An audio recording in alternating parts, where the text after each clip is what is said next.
Hello my dear friends, स्वागत है आपका आपके अपने यूट्यूब चैनल पाथ मेकर में। मेरा नाम है सौरभ और दोस्तों आज हम बात करने वाले हैं एसएससी का जो दिल्ली पुलिस का एग्ज़ाम हुआ है 1 दिसंबर को सेकंड शिफ्ट में। जो जितने भी जीके के क्वेश्चन आए थे हम उनके बारे में बात करेंगे, विश्लेषण करेंगे कि कौन कौन से क्वेश्चन एक्चुअल में आए थे और आगे कौन से क्वेश्चन आने की संभावना है। ठीक है दोस्तों, देखिए पहला क्वेश्चन आया था कौन सी नदी पूर्व की ओर बहने वाली नदी नहीं है।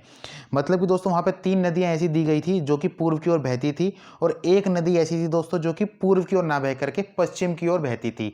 मतलब कि दोस्तों ये इनडायरेक्टली आपसे क्या पूछा जाता था एग्जामिनर कि पश्चिम की ओर बहने वाली नदी कौन सी है। तो दोस्तों मैंने आपको 4 नदी बता रखी है, माही नदी, साबरमती नदी, नर्मदा नदी, ताप्ती नदी। ठीक है, ये नदी और लूनी नदी मैंने आपको बता रखी है दोस्तों। ये 4-5 नदी जो है वो पश्चिम की ओर बहने वाली नदी है दोस्तों। उनमें से एक ऑप्शन ऐसा था दोस्तों नर्मदा, जो कि हमारा आंसर था, जो कि नर्मदा दोस्तों क्या है, पश्चिम की ओर बहने वाली नदी है। ठीक है, उसमें गंगा, ब्रह्मपुत्र ऐसे करके नदियां थी बहुत सारी, वो दोस्तों जो है वो पूर्व की ओर बहने वाली नदी थी। ठीक है, नेक्स्ट क्वेश्चन जो आया था दोस्तों, देखिए क्वेश्चन नंबर 2 आया था बहमनी साम्राज्य की स्थापना किसके द्वारा की गई थी।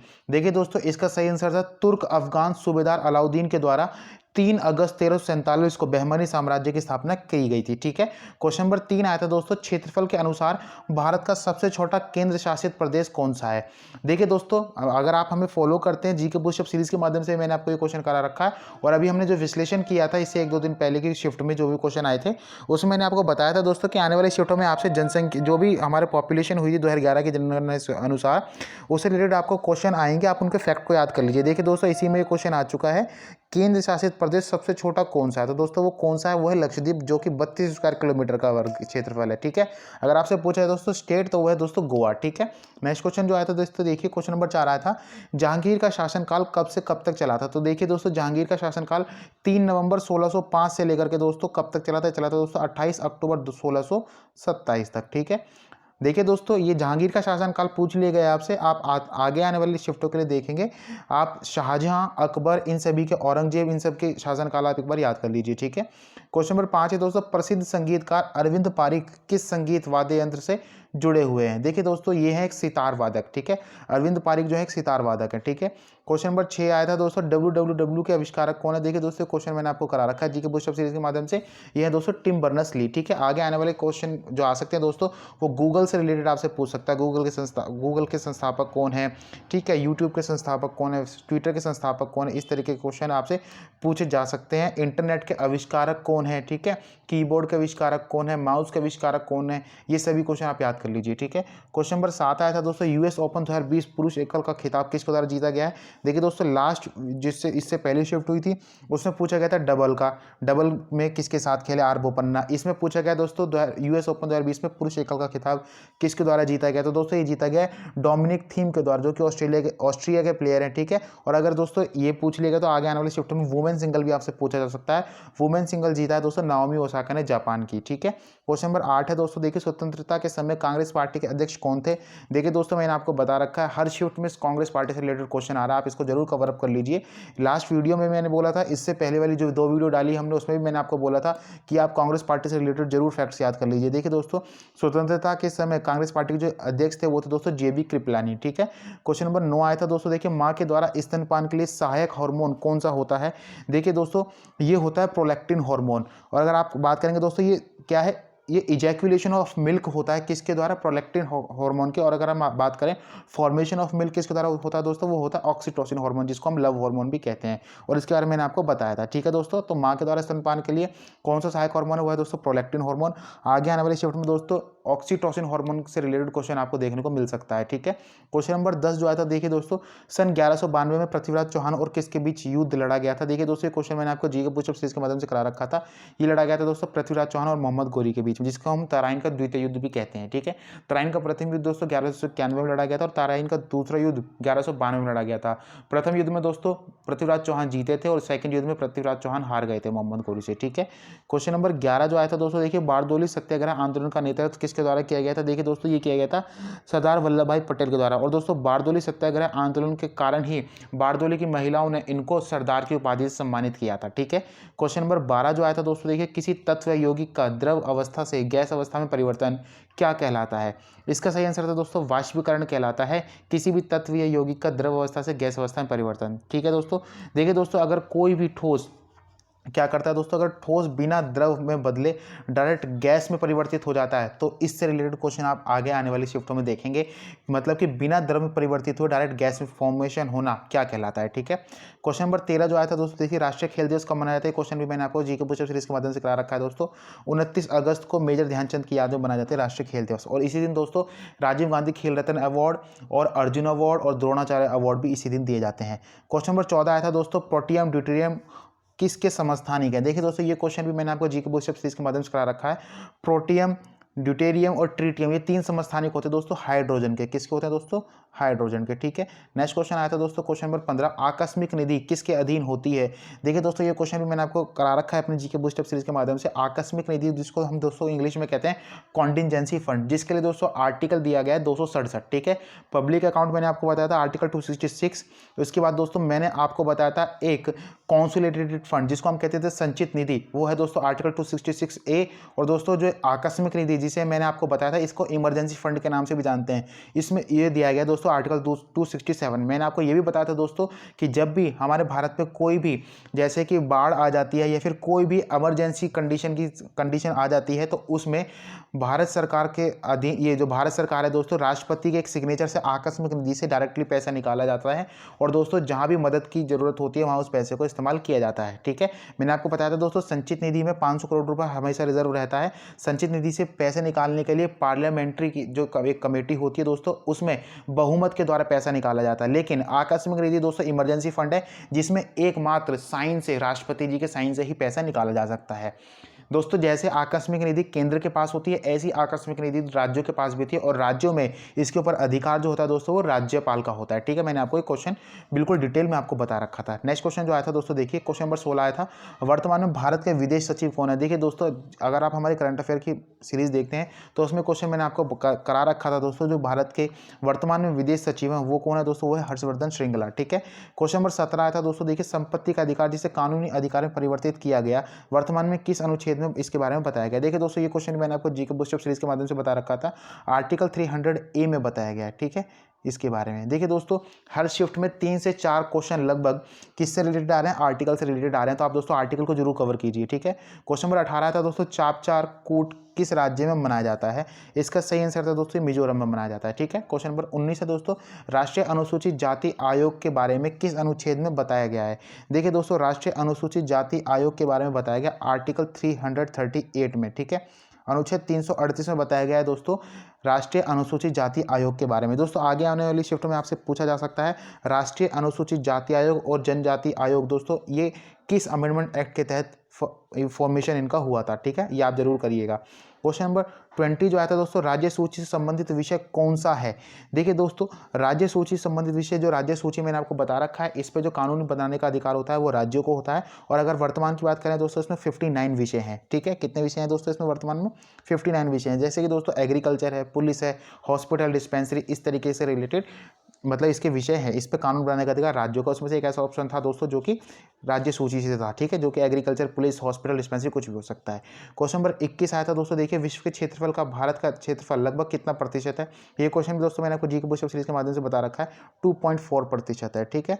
नेक्स्ट क्वेश्चन जो आया था दोस्तों, देखिए क्वेश्चन ये दोस्तों जो अभी तो इसमें क्षेत्रफल पूछा गया दोस्तों, इसमें पानी का भी पूछा जा सकता है कि पृथ्वी पर उपलब्ध पानी में लगभग कितना प्रतिशत पानी पीने लायक है। दोस्तों क्षेत्रफल पूछा गया और इसी तरह से जनसंख्या भी आपसे पूछी जा सकती है, ठीक है।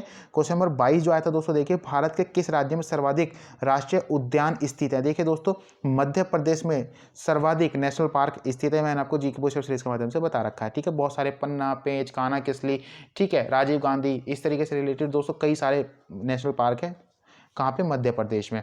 क्वेश्चन नंबर 23 आया था दोस्तों, देखिए वाणिज्य, व्यापार, वाणिज्य और समागम पर निर्बंधन आरोप अधिरोपित करने की संसद की शक्ति किस अनुच्छेद में प्राप्त है। देखिए दोस्तों काफ़ी अच्छे लेवल का क्वेश्चन है ये, इसका दोस्तों आंसर था 302, आर्टिकल 302, अनुच्छेद 302 में बताया गया दोस्तों व्यापार, वाणिज्य और समागम पर निर्बंधन अधिरोपित करने की संसद की शक्ति अनुच्छेद 302 में प्राप्त है, ठीक है, इसमें डिस्क्राइब की गई है दोस्तों। ये काफ़ी एक लेवल का क्वेश्चन है, ठीक है। देखिए दोस्तों क्वेश्चन नंबर 24 जो आया था, सलार जंग म्यूजियम कहाँ पर स्थित है। देखिए दोस्तों जो सलार जंग म्यूजियम है ये विश्व का सबसे बड़ा म्यूजियम है और ये दोस्तों कहाँ पर स्थित है, ये हैदराबाद में स्थित। ठीक है। क्वेश्चन नंबर 25 जो आया था दोस्तों, देखिए जुलाई 2020 में टेस्ट मैच में 500 विकेट लेने वाले 7वें गेंदबाज कौन बने। इसका सही आंसर है दोस्तों स्टुअर्ट ब्रॉड बने हैं 500 विकेट लेने वाले 7वें गेंदबाज। ठीक है। क्वेश्चन नंबर 26 जो आया था दोस्तों, देखिए कौन सी नदी उत्तर भारत के विशाल मैदान के निर्माण में एक महत्वपूर्ण भूमिका निभाती है। दोस्तों देखिए ब्रह्मपुत्र और गंगा नदी दोस्तों ये महत्वपूर्ण भूमिका निभाती हैं किसके निर्माण में, उत्तर भारत के विशाल मैदान में। लेकिन दोस्तों अगर आपसे एक सिंगल क्वेश्चन आंसर पूछा जाए तो दोस्तों होता है ब्रह्मपुत्र। ठीक है, ब्रह्मपुत्र नदी। क्वेश्चन नंबर 27 है दोस्तों, राज्य लोक सेवा आयोग के सदस्यों की संख्या कौन निर्धारित करता है। देखिए दोस्तों जो राज्य लोक सेवा आयोग है उनके सदस्यों की संख्या जो निर्धारित करता है वो करता है राज्यपाल। ठीक है। क्वेश्चन नंबर 28 आता है दोस्तों, भारत में द्वैध शासन की व्यवस्था या फिर स्थापना कब की गई थी। देखिए दोस्तों भारत शासन अधिनियम 1919 के तहत सन 1919 में ही द्वैध शासन की स्थापना की गई थी भारत में। ठीक है दोस्तों, बंगाल में द्वैध शासन की स्थापना की बात पूछी है दोस्तों तो वो करी थी रॉबर्ट क्लाइव ने। ठीक है, क्वेश्चन ये लेकिन बंगाल की बात नहीं कर रही, संपूर्ण भारत की बात की जा रही है यहाँ पे। ठीक है। क्वेश्चन नंबर 29 की बात करें दोस्तों, सुकन्या समृद्धि योजना के तहत सालाना कितने रुपए जमा करने होते हैं। तो देखिए दोस्तों सुकन्या समृद्धि योजना के तहत सालाना 250 रुपए जमा किए जाते हैं। ठीक है। क्वेश्चन नंबर 30 जो आया था दोस्तों, देखिए नालको के एमडी एंड सीईओ कौन बने हैं। देखिए दोस्तों करंट अफेयर के माध्यम से मैंने आपको क्वेश्चन बता रखा था, नेशनल एल्यूमिनियम कॉर्पोरेशन या फिर कंपनी लिमिटेड के जो दोस्तों जो एमडी एंड सीईओ है वो है दोस्तों श्रीधर पात्रा। ठीक है, नेशनल एल्यूमिनियम कंपनी लिमिटेड। ठीक है। क्वेश्चन देखिए दोस्तों अभी नालको का पूछ लेगा तो आपसे आने वाले एग्जाम में हो सकता है सेल का पूछ ले, भेल का पूछ ले, इस तरीके से आपसे क्वेश्चन पूछे जा सकते हैं। ठीक है। क्वेश्चन नंबर 31 जो है तो दोस्तों देखिए गोतीपुआ डांस किस राज्य से संबंधित है। तो दोस्तों जो गोतीपुआ डांस है उड़ीसा से संबंधित है। ठीक है। क्वेश्चन नंबर 32 जो है था देखिए दोस्तों 75वीं संयुक्त राष्ट्र महासभा की मीटिंग की अध्यक्षता किसके द्वारा की गई थी। तो देखिए दोस्तों जो 75वीं संयुक्त राष्ट्र महासभा की मीटिंग की जो अध्यक्षता की गई थी वो की गई थी दोस्तों वोल्कान बॉस्किर के द्वारा। ठीक है, किसके द्वारा दोस्तों, वोल्कान बॉस्किर के द्वारा। ठीक है। क्वेश्चन नंबर 33 जो आता देखिए दोस्तों 20वीं सदी के महान चित्रकार के रूप में किन्हें जाना जाता था। देखिए दोस्तों जो 20वीं सदी के महान चित्रकार के रूप में पाब्लो पिकासो को जाना जाता था। ठीक है। क्वेश्चन नंबर 34 जो आया था देखिए दोस्तों काकोरी रेल कांड में मुख्य भूमिका किसके द्वारा निभाई गई थी।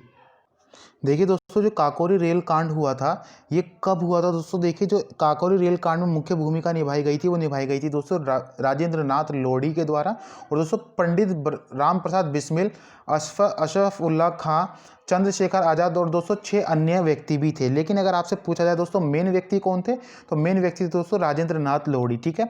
काकोरी रेल कांड में दोस्तों क्या किया गया था, काकोरी रेल कांड के अंतर्गत दोस्तों सरकारी खजाना को लूटा गया था। ठीक है। क्वेश्चन नंबर जो 35 आता है दोस्तों देखिए प्रोटीन की कमी से होने वाला रोग कौन सा होता है।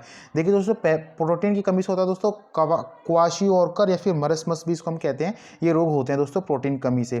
क्वेश्चन नंबर 36 जो आया था दोस्तों देखिए स्वतंत्रता प्राप्ति के समय भारत के गवर्नर जनरल कौन थे। देखिए दोस्तों स्वतंत्रता प्राप्ति के समय जो भारत के गवर्नर जनरल थे वो थे दोस्तों लॉर्ड माउंटबेटन। ठीक है। अगर आपसे पूछे दोस्तों स्वतंत्र भारत के प्रथम गवर्नर जनरल कौन थे तो वो थे दोस्तों सी राजगोपालाचारी। ठीक है। क्वेश्चन नंबर 37 जो आया था दोस्तों देखिए विशिष्ट ऊष्मा की एसआई यूनिट क्या होती है। देखिए दोस्तों एसआई यूनिट से रिलेटेड हर पेपर में क्वेश्चन आ रहा है, एसआई यूनिट को जरूर कवर कर लीजिए। विशिष्ट ऊष्मा या फिर दोस्तों आपसे ऊष्मा भी कह देता तो भी कोई दिक्कत नहीं थी, तो इसकी होती है जूल। ठीक है। विशिष्ट लिखा है दोस्तों, इसको हम कहते हैं स्पेसिफिक हीट, एक जगह एक होती है दोस्तों लेटेंट हीट। लेटेंट हीट की भी दोस्तों क्या होती है, जूल ही होती है। ठीक है। क्वेश्चन नंबर 38 जो आता है देखिए दोस्तों राज्यसभा में कितने सदस्य प्रत्येक 2 वर्ष में सेवानिवृत्त हो जाते हैं। देखिए दोस्तों ये क्वेश्चन मैंने आपको जीके बुस्टअप सीरीज के माध्यम से करा रखा था। प्रत्येक 2 वर्ष में दोस्तों 1/3 सदस्य क्या होते हैं दोस्तों, रिटायर हो जाते हैं राज्यसभा के। राज्यसभा का कार्यकाल दोस्तों पूछा जा सकता है आपसे, राज्यसभा का कार्यकाल 6 साल का होता है। ठीक है। राज्यसभा से संबंधित दोस्तों मतलब कितने सदस्य कहाँ किस राज्य से चुन के आएंगे वो आपसे पूछा जा सकता है दोस्तों। ये किस में बताया गया, अनुसूची 4 में बताया गया है। ठीक है दोस्तों, राज्यसभा से रिलेटेड आपको आर्टिकल भी पूछे जा सकते हैं, तो दोस्तों ये सभी आप कवर अप कर लीजिएगा। राष्ट्रपति के द्वारा कितने सदस्य राज्यसभा में मनोनीत किए जाते हैं, लोकसभा में कितने मनोनीत किए जाते हैं, किस आर्टिकल के तहत किए जाते हैं, स्ट्रेंथ इसकी किस आर्टिकल में बता रखी है, ये सभी दोस्तों आप कवर कर लीजिए। ठीक है, ये आने वाले शिफ्टों में एग्जाम में आपसे पूछे जा सकता है। क्वेश्चन नंबर 39 आता है दोस्तों गूगल क्रोम में डाउनलोड की हुई फाइल को देखने के लिए किस शॉर्टकट की का इस्तेमाल किया जाता है। तो देखिए दोस्तों Ctrl+J क्या है दोस्तों, Ctrl+J का इस्तेमाल किया जाता है किसमें दोस्तों, गूगल क्रोम में डाउनलोड की हुई फाइल को देखने के लिए। ठीक है। क्वेश्चन नंबर 40 आता है दोस्तों, कंट्रोल प्लस ओ शॉर्टकट की किस उद्देश्य के लिए प्रयोग की जाती है। देखिए दोस्तों, जो कंट्रोल प्लस ओ है ये ओपन करने के लिए इस्तेमाल की जाती है, ठीक है, ये सभी आप जानते ही होंगे, ठीक है दोस्तों। आज हमें इतने ही क्वेश्चन मिल पाए। अगर आपका पेपर इस शिफ्ट में हुआ था और आप कुछ क्वेश्चंस जानते हैं जो आपकी शिफ्ट में पूछे गए थे, तो आप कमेंट सेक्शन में कमेंट करके जरूर बताइए। चलिए दोस्तों, ये सभी के सभी जितने भी क्वेश्चन हम डिस्कस किए हैं दोस्तों, ये सभी के सभी एग्जाम में एक्चुअल आए हुए हैं। इनमें कोई भी क्वेश्चन ऐसा नहीं है दोस्तों जो कि शिफ्ट में नहीं आया था और हमने आपको बताया। अगर दोस्तों आपको ऐसा लगता है कि हमने ऐसा कोई क्वेश्चन बताया है जो कि आपके एग्जाम में नहीं आया था, तो आप कमेंट सेक्शन में कमेंट करके जरूर बताइएगा, ठीक है दोस्तों। विदा लेते हैं, आपसे मिलेंगे अपनी नेक्स्ट वीडियो में। हम आगे के क्वेश्चंस का विश्लेषण करेंगे, कौन कौन से क्वेश्चन आए हैं, ठीक है, और आपको बताएंगे आगे कौन से क्वेश्चन आ सकते हैं, ठीक है। आज की वीडियो यहीं पे समाप्त होती है दोस्तों। आपको वीडियो कैसी लगी कमेंट सेक्शन में कमेंट करके जरूर बताइएगा, हमें आपके कमेंट का इंतजार है। चलिए दोस्तों, विदा लेते हैं, आपसे मिलेंगे अपनी नेक्स्ट वीडियो में। थैंक्स फॉर वॉचिंग गाइस, जय हिंद, जय भारत।